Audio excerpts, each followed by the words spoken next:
Hi guys, আজকের এই ভিডিওটি ইনপুট ডিভাইস আউটপুট ডিভাইস নিয়ে আলোচনা করব। আর ভিডিওটি ভালো লাগলে লাইক করে বন্ধুদের মধ্যে শেয়ার করে দিবে। তাহলে শুরু করা যাক ইনপুট ডিভাইস দিয়ে। ইনপুট ডিভাইস কাকে বলে?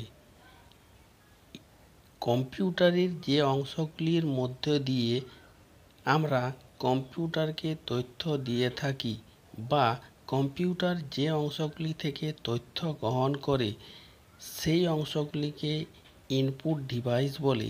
যেমন keyboard, mouse, camera, microphone, joystick. এই ডিভাইসগুলি থেকে আমরা কম্পিউটারকে তথ্য দিই, তাই এগুলিকে ইনপুট ডিভাইস বলে। অর্থাৎ কম্পিউটারের যে অংশগুলি থেকে আমরা কোনো সংকেত কম্পিউটারকে দিয়ে থাকি সেই অংশগুলিকে বলা হয় কম্পিউটারের ইনপুট ডিভাইস। ইনপুট মানে ভেতরে প্রবেশ করানো। যেমন কিবোর্ড থেকে আমরা কোনো লেখাকে কম্পিউটারের মধ্যে প্রবেশ করাই, ক্যামেরা থেকে কোনো ছবি প্রবেশ করাই, মাইক্রোফোন থেকে কোনো সাউন্ড প্রবেশ করায়।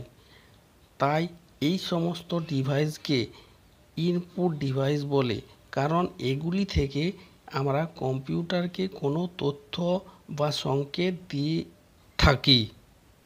তাই কম্পিউটারের এই সমস্ত অংশগুলিকে ইনপুট ডিভাইস বলে। এরপর জানা যাক আউটপুট ডিভাইস কাকে বলে।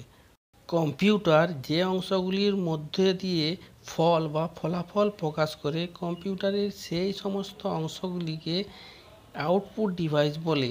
যেমন মনিটর, প্রিন্টার, স্পিকার, প্রজেক্টর।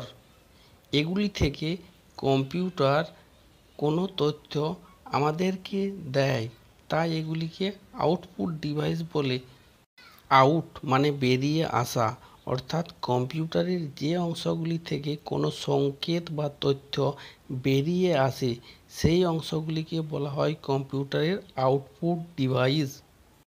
অর্থাৎ কম্পিউটারের এই সমস্ত অংশগুলি থেকে আমরা কিছু তথ্য পেয়ে থাকি, তাই এগুলিকে আউটপুট ডিভাইস বলে।